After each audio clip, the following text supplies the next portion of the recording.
more if you do. Let go of the things that are not you. Let go of the things you don't know and don't need to know right now. For you will know them when you do need to know them.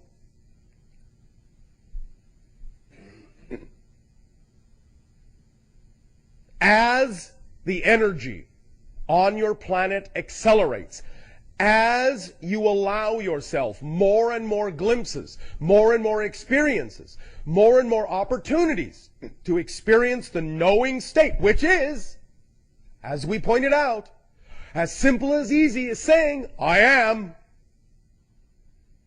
The more you allow that knowing state to permeate all of your life, every situation, every circumstance, no matter how seemingly mundane, no matter how seemingly small, doesn't matter. The more you do that,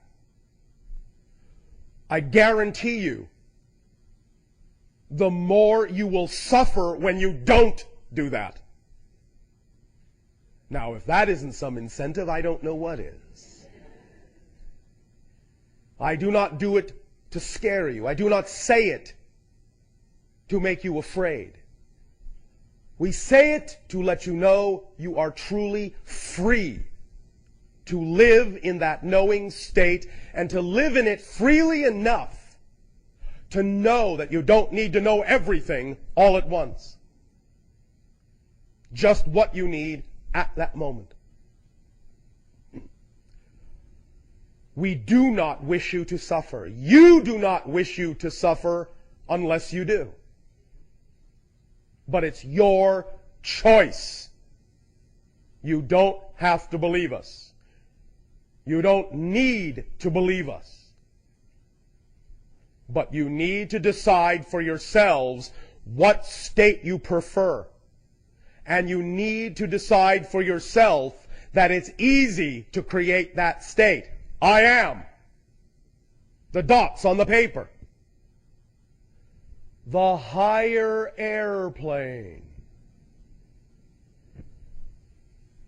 That's where you live. That's where you live. In that mansion, that gorgeous, beautiful, creative, shining, sparkling mansion.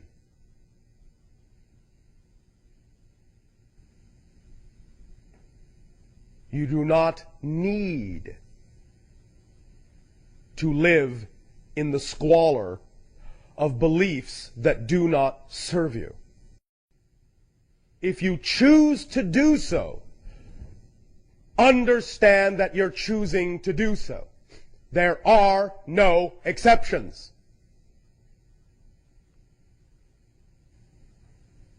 But you don't need to do so. You can be in knowing. You can. Because I have just shown you.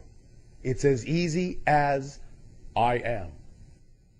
As soon as you say that, as soon as you remember that, you are in a knowing state. There is no reason and no excuse that says, I can't create the knowing state. Because it is too simple to do. So if you say, I can't get to the knowing state, I guarantee you this, from this point forward, we won't believe you.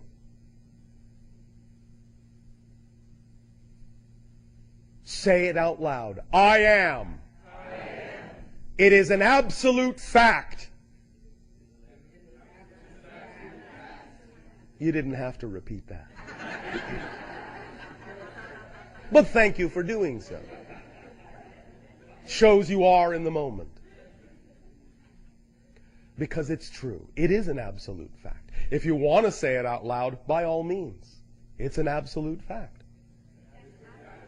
That I am. There is absolutely nothing that can contradict this. Nothing exists that can contradict this. If you are, then you are. That's it. Isness is your only quality. It can become nothing else. Isness, the quality itself, can become nothing else. Yes, within creation, you can experience becoming many things, but all of them still exhibit isness. They all still exist. You still exist. No matter what you become, you still exist. Existence is your basic quality. That can't change. It is the first law. It doesn't change. It is. It is. It is. It is. It is. You are. You are. You are. You are. I am. I am. I am. I am. I am. Even if it were possible for you to suddenly not exist at all, you'd never know it, so why bother caring? Why spend time worrying about it? You would never know it had happened. But if you do exist, I guarantee, because all that is guarantees by its very nature, if you exist, there is only now, so you must always exist, because there is only now. There's only now in which to exist. And if you exist in the only now there is, you always will, because there's only one now. That's it. So here you are. You're part of the club. Lifetime, lifetime, lifetime, lifetime, lifetime to infinity membership. Free of charge. Forever.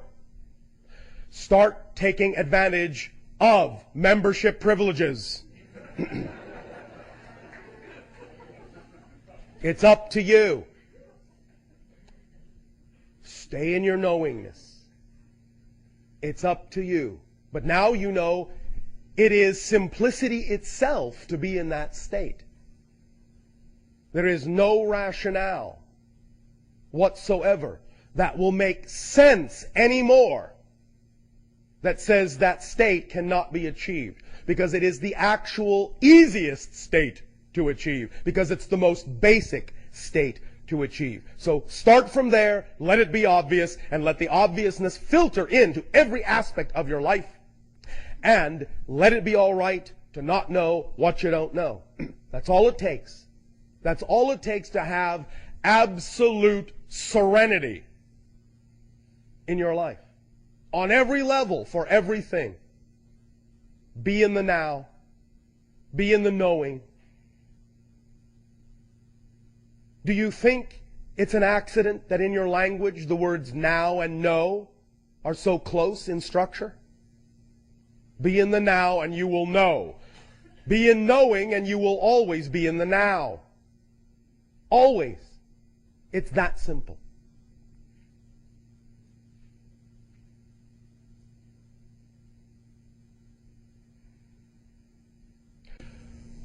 What is your time frame?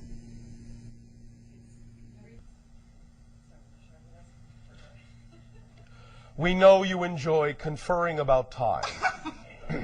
We will give you an opportunity to do so. You mean before the break? Did that make you feel good?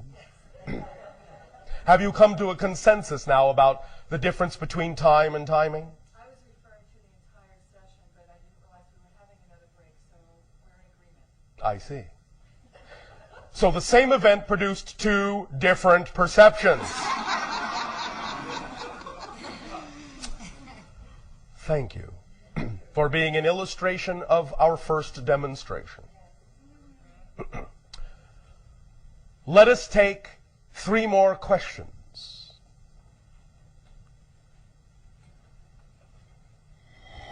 Bashar, this is a question from a News for the Soul listener. Oh, all right. And it's a compound question. A I'm gonna compound question. Yeah, I'm going to put these together. Yes. It says,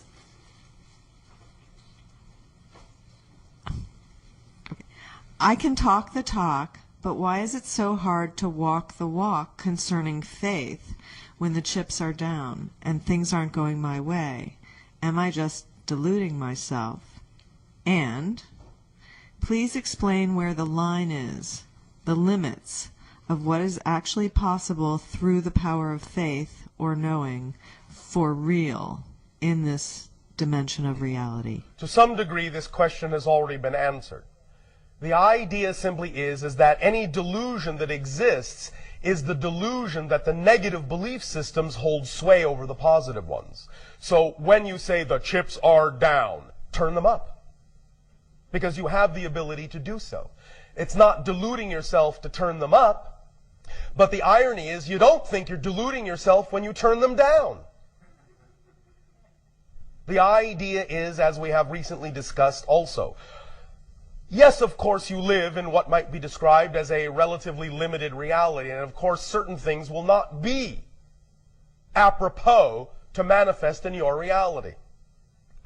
It doesn't mean that there really are limits per se, but there certainly are agreed upon parameters that will make sense according to your local reality. So you will usually abide by them.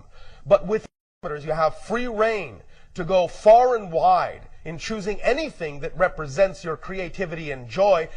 To put it simply, if there is really something you're passionate about in your reality, it really truly represents your true passion in that reality, it would make no sense for you to not be capable of manifesting it in your reality. Therefore, anything you're truly passionate about, you probably wouldn't be passionate about if it were not possible to manifest in your reality.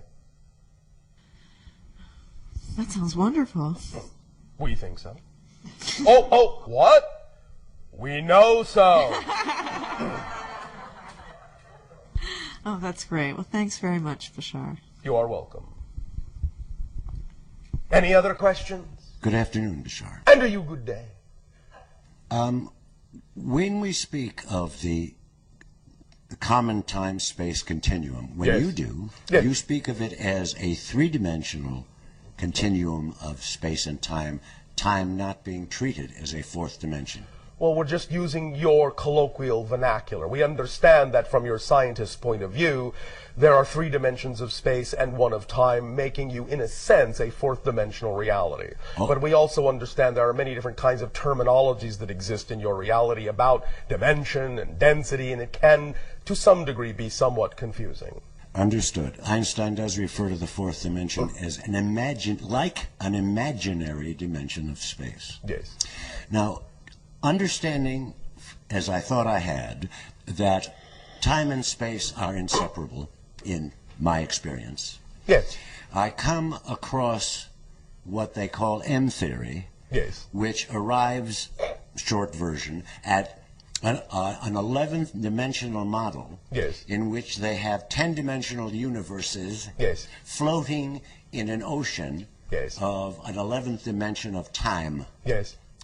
And that sounds to me like we have now made a new kind of time, which is absolute, linear, and just like the kind of notion of time that was pre-Einsteinian. And I'm having some desire to put these notions of time together or relate them. I see. What your scientists are actually discovering is that there are levels to the concept.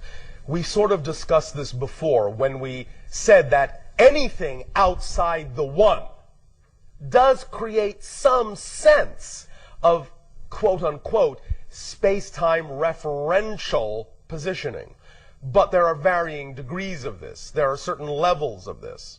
And what they have simply come across is they have reached an understanding that there is another level above physical reality where that kind of so-called barrier, that arbitrary barrier, also exists.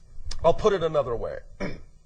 We have often said, and this again may seem like an arbitrary representation, but you will understand the analogy, we believe, that above a certain frequency level, what you call the speed of light, that defines the border, so to speak, of your physical space-time reality. But there are things that exist at higher frequencies than that are not part of your dimensional experience. But even that domain has its own upper limit beyond which you then recognize you've shifted to yet again another domain, and another domain, and another domain, and another domain. So the theory that your scientists are working with now is simply a mathematical representation of a higher domain's upper limit, where it would once again seem to be the kind of impositional structure that is similar to the kind of impositional structure you experience in your typical third-dimensional space-time reality. Is this making any sense? Oh, yes. All right. So it's not so much that I need to take the physical picture as to understand that this is an expression of a mathematical reaching. Yes. Now, I have, and I'm going to ask you to critique or whatever this notion. It is my understanding that in a continuum of any number of dimensions, it takes one more to know it. Yes. So that, as your Einstein said, you cannot solve a problem from within the state of mind that the problem was created. You cannot see the forest for the trees. You have to be beyond the forest to see the forest. So that if it takes 10 dimensions, for example, for all there is. Yeah, knowing that that's just an analogy. Yes. All right. Then I would be the 11th dimension contemplating it objectively. Yes. And that is not essentially a sound way to hold the idea. Yes, it is one way to begin to work with those concepts, by always understanding that in order to perceive a concept in its entirety, you actually, so to speak, have to be beyond it, which automatically implies a bigger reality. Are you suggesting that the assignment of a finite number of dimensions to all that is inappropriate? It is not that it's inappropriate. It is appropriate for how you may want to work with certain concepts. But it will never be an accurate representation because infinity will always trump the finite. Mm-hmm. So whatever I make of that notion is a limitation. Yes, but it may be a very plausible or workable one for what you may need to apply it to. Thank you. Thank you.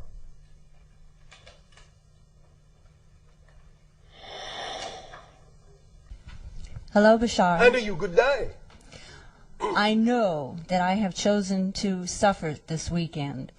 Oh, all right. And why did you choose that? I have been experiencing a challenge to my faith. Yes. And this weekend has brought me from despair and anger to hope. All right. And I was listening to what you've been saying, and I'm getting closer back to faith.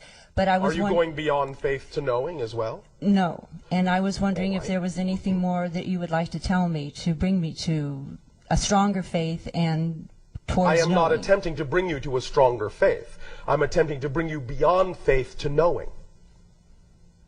Did you do the I am exercise? I did.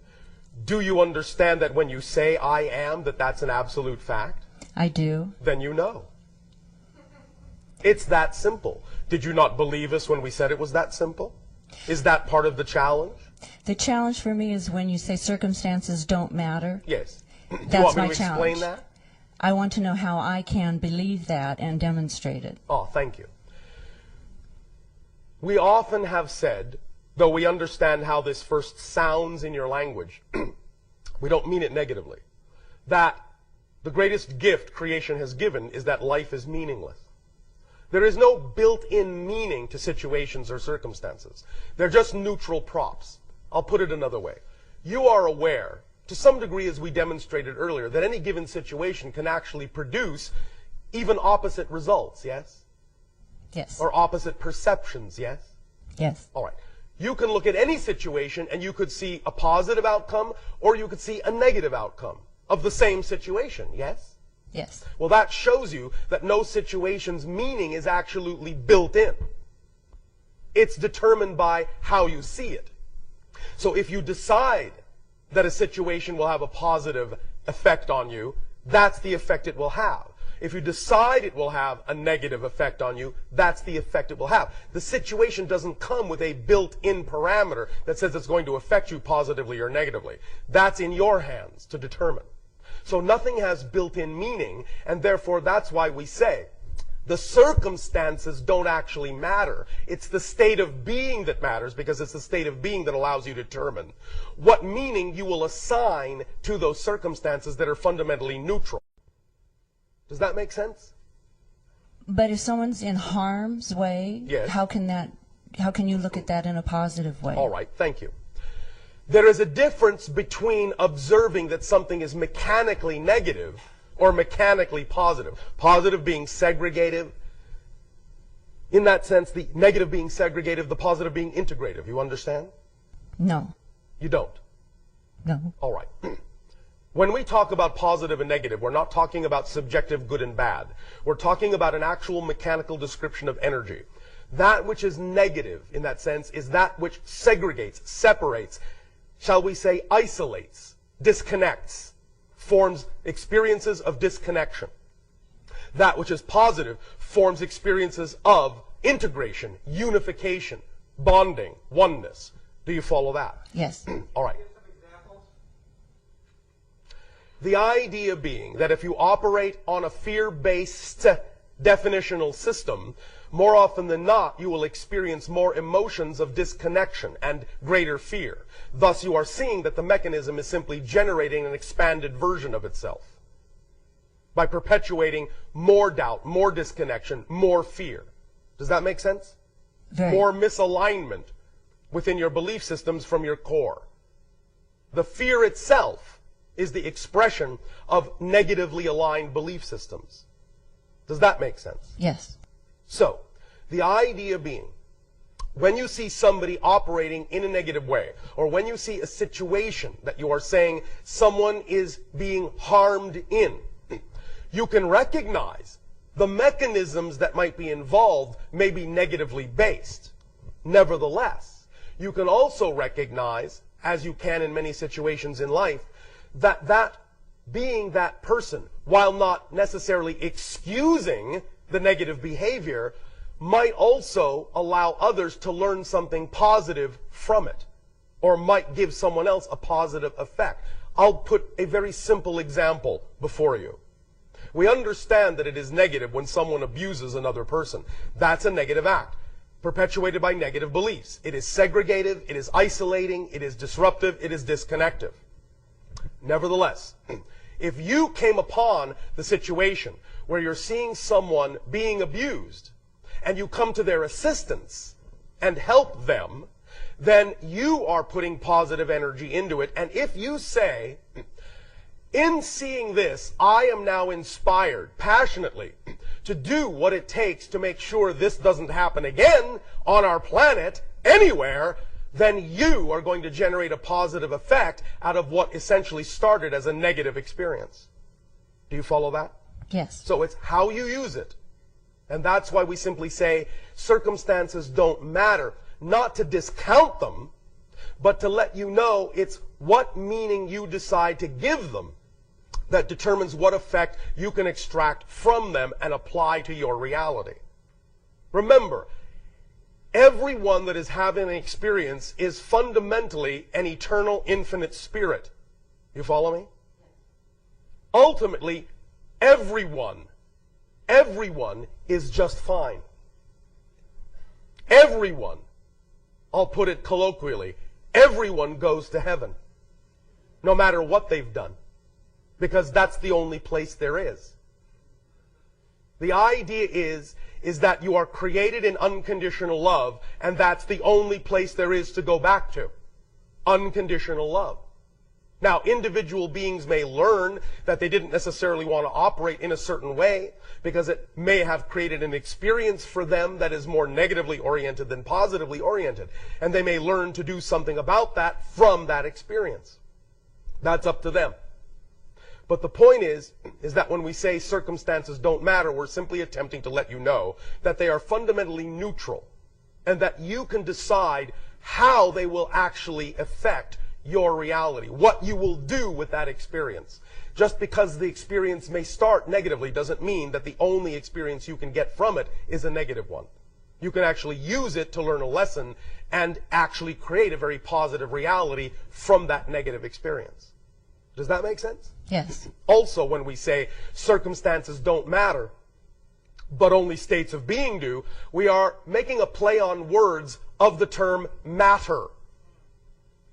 Circumstances aren't what materialize your reality. It's your state of being that materializes reality, experience for you. The circumstances are simply neutral props that allow you to decide whether you are, by reflection, in alignment or not. Does that help? Very much. Thank you. Thank you very much.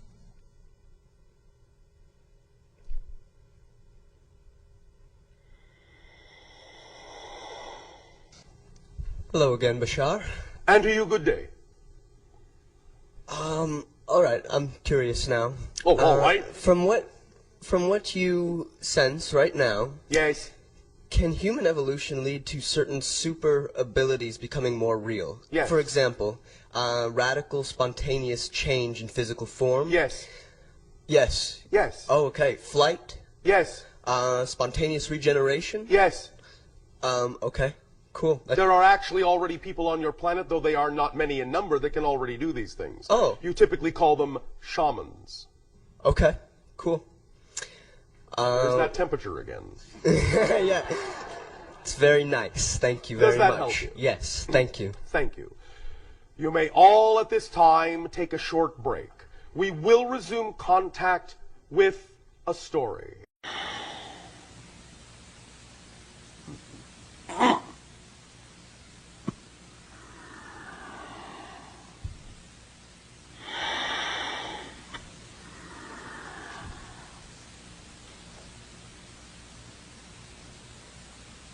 Or it'll say, let us continue this transmission with the following story.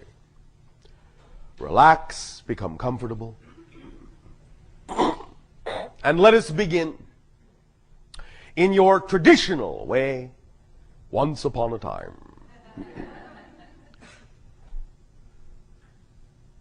There was, many of your years ago, but yet to you, still many of your years in the future, a world which was fashioned for the purpose of continuing a civilization that had brought itself to the brink of destruction. And this world was fashioned so they could have a second chance at perpetuating their culture, their civilization. These are the ones who made us. The ones who made us found your parallel reality and other parallel realities and fashioned from their own genetic material and yours several hybrid species of which we are one. I began my incarnation in my civilization 137 of your years ago, but yet still 2,700 years in your future. As I was born in my society and allowed to be telepathically connected, I did not forget my connection to my spirit, my higher mind, my oversoul, in which was made an arrangement, an agreement, wherein I would have also what to me is a past life on your world, which is the channel before you. And in that arrangement was set out certain parameters for how that communication would occur, would evolve. And it was taught to me at age 3 that I would contact my past self also at age 3 and form the bridge and the link that would connect us through this life. And I was taught the way of doing these things For I knew and I remembered that this would be my expression, my passion, to open gateways and open doorways for the consciousnesses of those on the threshold of new awakening and new realities and new experiences. And I was filled with great joy to realize my becoming. And as my orbits around my central star progressed, and I became what you know as the 7th year of life, thus then was I also introduced to another who was to be a counterpart in this endeavor, who, as a female of my society, would also be an initiator of the opening of the gate and the opening of the door. And as such, I would eventually take upon myself the appellation that you have come to know as Bashar. So she would take on the appellation known as Anima.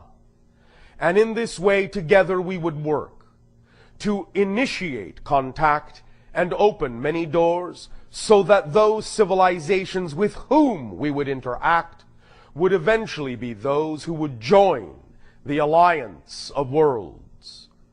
And in this way did we grow and train and learn and explore together. And before my time, there was the creation by those that made us of a repository of knowledge on our world. And not only upon our world, which in our ancient language is Eththani, place of living light, but on all the other worlds they had fashioned and also placed thereupon other hybrid races, each of whom would play a part in a variety of ways of opening up remembrance, contact, and continuance with the ancestors, which are you, Enani, in our ancient language, the ancestors, the ancient ones, who are in that sense from whom we are made. We are in that sense all the hybrids, your extension and your children, but each plays a different role in the remembrance and rejoining of family. We play our part in initiation, but there are those who will be the first to make open contact with you, who have begun to show their ships to you, as we have named them, those encounters you have come to know as the Phoenix Lights, being representative of one such ship of that group who shall be the first, and are now through us allowed to represent that as we are Eththani and you are Anani, they are the Shalanaya, which means those who will come first. The Shalanaya are our cousins, our brethren, and your immediate children. From those experiences you have labeled abduction on your planet, which is for the further perpetuation of the species of those who made us. Your counterpart humans in a parallel reality who have mutated beyond the recognition of the human form, and in so doing prevented themselves from continuing in the same manner as which you do through reproduction. But in contacting their parallel selves, of which you are parts of the same oversoul, to, shall we say, initiate the idea of contact through what you have called the abductions, did form bonds that were unexpected in their oversouls to allow them to glean and glimmer a new sense of emotionality and the potential of what you can become as a parallel reality that can take a path unlike the path they took. They recognize that you are similarly heading down the same road of destruction, but know that for you there is a fork that they did not take. And in so creating the hybrid races such as ourselves did put upon us the task of assisting our ancestors, the Anani, to aid and assist in waking you up as you travel down that path, so that by the time it comes time to arrive at that fork in the road, you will take the one they did not take. And you will take the one that will allow you to continue. And you will take the one that will allow you to rejoin the family that they have taken from you in perpetuating themselves. The family that shall return, the first of which being the Shalaniah. As they return, as they open contact, they will bring gifts of knowledge and awareness. They will remind you of your true histories, not history in the singular, but histories, all the way back to the origins of the DNA that has plied its way through space, finally arriving in the solar system you call your own, and setting up incarnations on the planet that has been destroyed, Marduk, on the planet that has been destroyed, Mars, on the planet that has yet to be seen as whether it will live or die, the Earth, but which we know you will continue on with. For we would not at this point be speaking with you had you not taken the fork that would allow for the family reunion.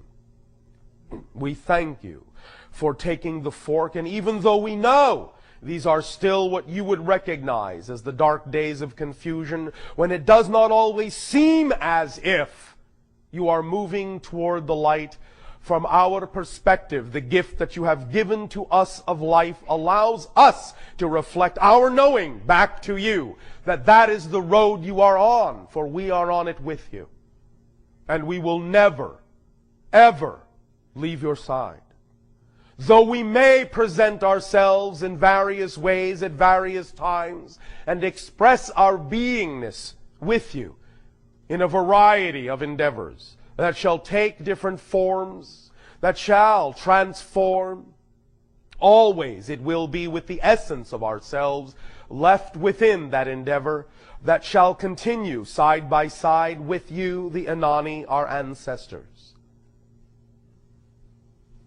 For we thank you for the gift of life, and I thank you for my experience on my world and on yours simultaneously.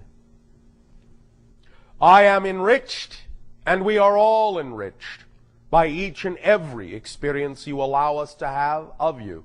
For we not only discover more of ourselves on our own world, in our own reality, but we discover more of ourselves through you, through the aspects of you that are within us, as your ancestors, as your descendants, as your children.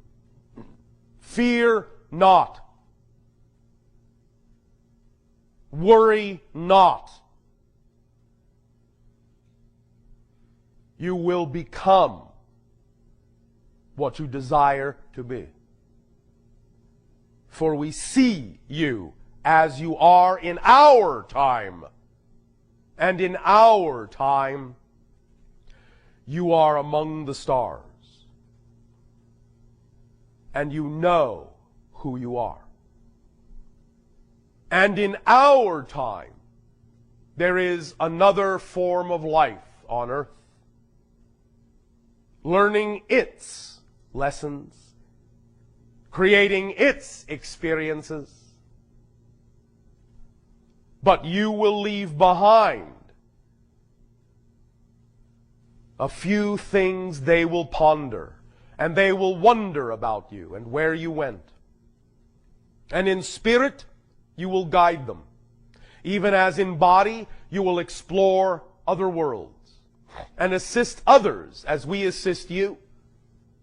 Other star systems evolving, other cultures evolving. And you will contact them much as we have contacted you. And you will be their entities and make them wonder what lies beyond. And you will bring them up the ladder with all of us as you take your place as a full-fledged member of the Interstellar Alliance. that gathering which together synchronistically expands, enriches all who participate, all who harmonize within it. Because the core is the freedom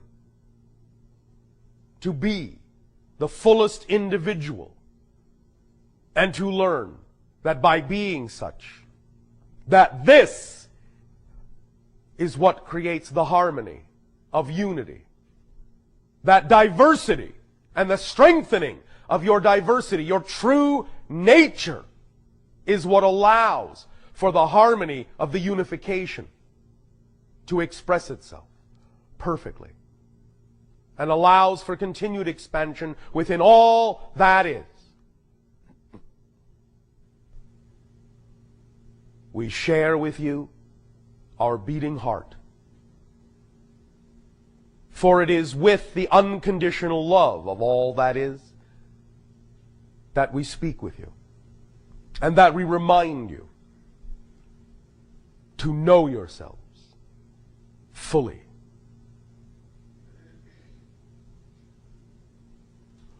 One moment, one moment, one moment, one moment, one moment, one moment.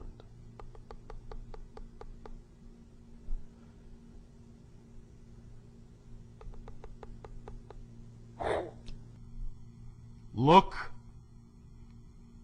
to your Arizona area in your year of 2010.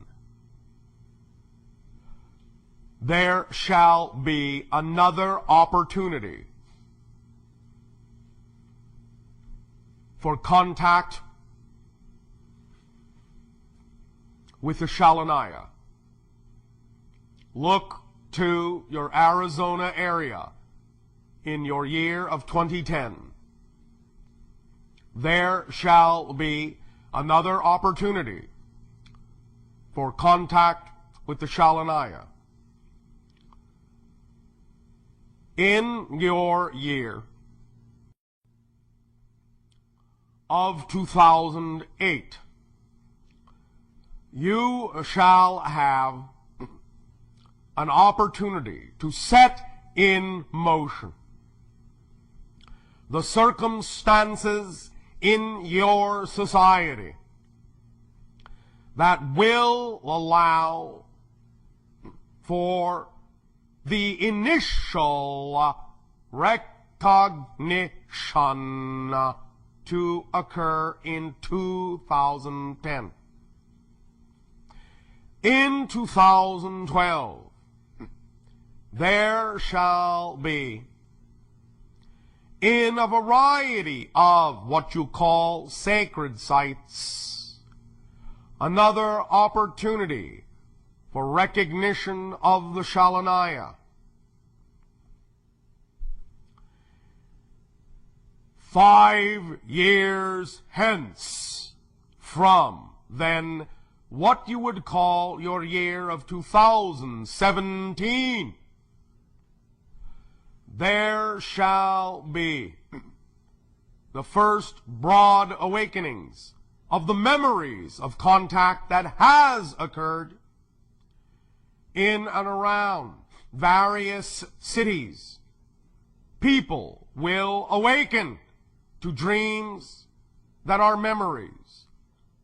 There will be, at first, psychological confusion at this, but by your year of 2020, the dreams will explain themselves sufficiently so that all of these that remember will communicate with all others that recall. And there will be the establishment of communication vehicles, centers, sites on your internet for those that remember the encounters that will reveal themselves in the dreams. After your year of 2025, there will then begin a series of limited open contacts in isolated areas, predetermined, pre-selected, pre-chosen on your planet. In and around your year of 2030, there will be preparations for large-scale open contact in your year of 2033. These events are as we read your energy now. You have the ability in your year of 2008 to put exactly this timeline in motion. You also have the ability to extend this timeline depending on what you do in your year of 2008. It is in your hands now more than ever before. Begin open dialogue. Begin request of open discussion of what your government knows of extraterrestrial existence. Strongest opportunities that exist in 2008 for the change of your American government. Infuse that change with recognition not only of what must accelerate to aid and assist the environment of your world, but simultaneously with the idea of contact with higher, different, other intelligence. Begin in whatever way is representative of your passion, these dialogues, this infusion, these ideas. Use your imagination. Come from the knowing you. Do not be afraid of the dream. Do not be afraid of the dream. Do not be afraid of the dream. The dream is what will awaken you. That is the paradox. Dare to have the dream that will awaken you. Know yourself.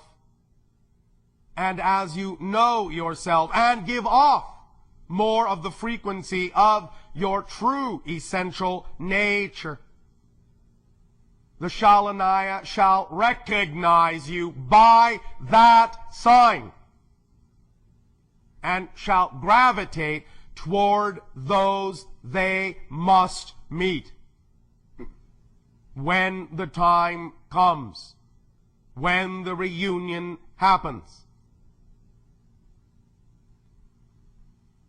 This is simply our opportunity to share these ideas with you, to share this possibility of unfoldment with you. One moment, one moment, one moment.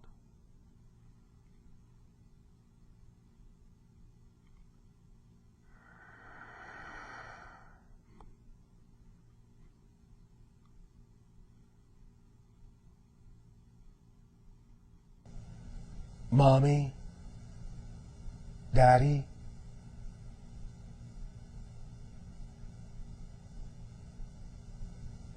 we will soon no longer be just in your dreams. Mommy, Daddy, if you will have us, we will live side by side on a new world that will be both your and our home.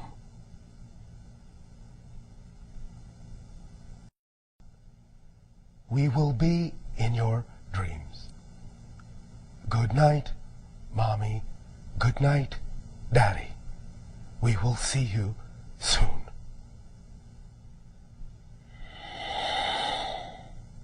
One moment.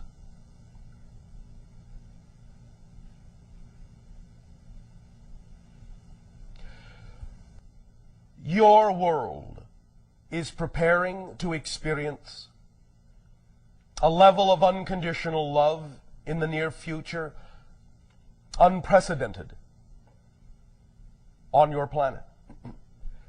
Even in ancient times with other civilizations that were far more connected, far more in remembrance of their connection to spirit, never before on earth have you gone through the darkness to the light in this way, and the remembrance shall be profound by having taken that path. And the love, once regenerated, shall never be lost again.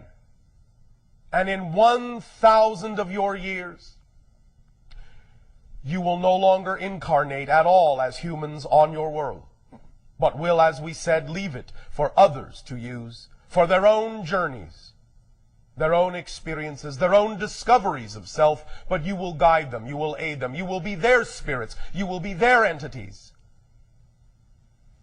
You will be the ones to whom they turn for guidance. This is your legacy, even as it is wrapped up tightly with ours. For we are one family. And as family, we are inseparable. We love you. All of you. Each of you. Forever and ever and ever.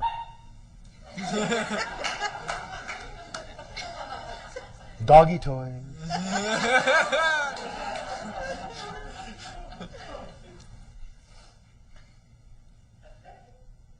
We are going to remind you now to know yourselves.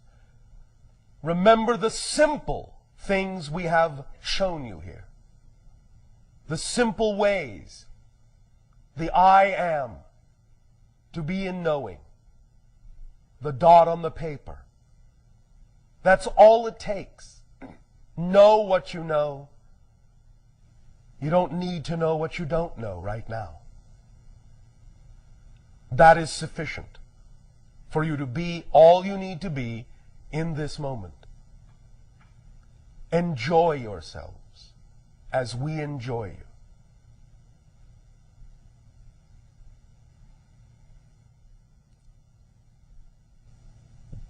Once again, take a deep breath.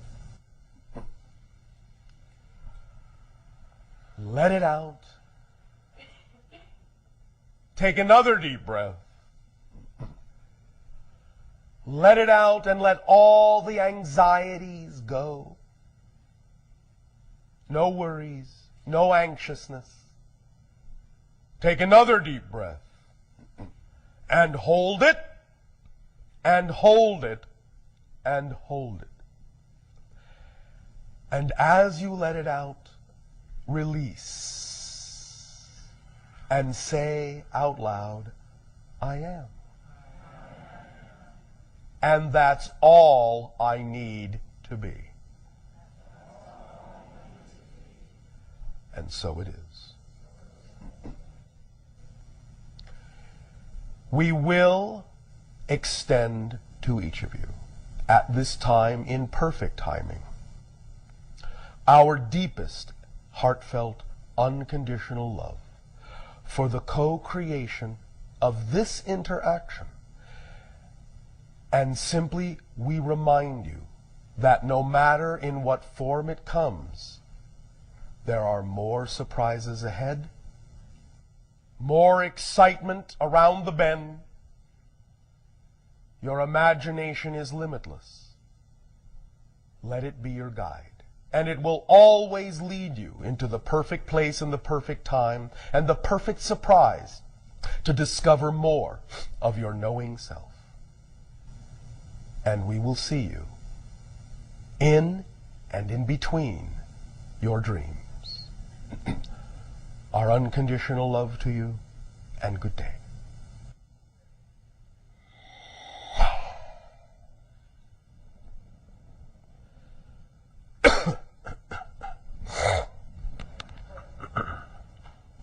How did it go?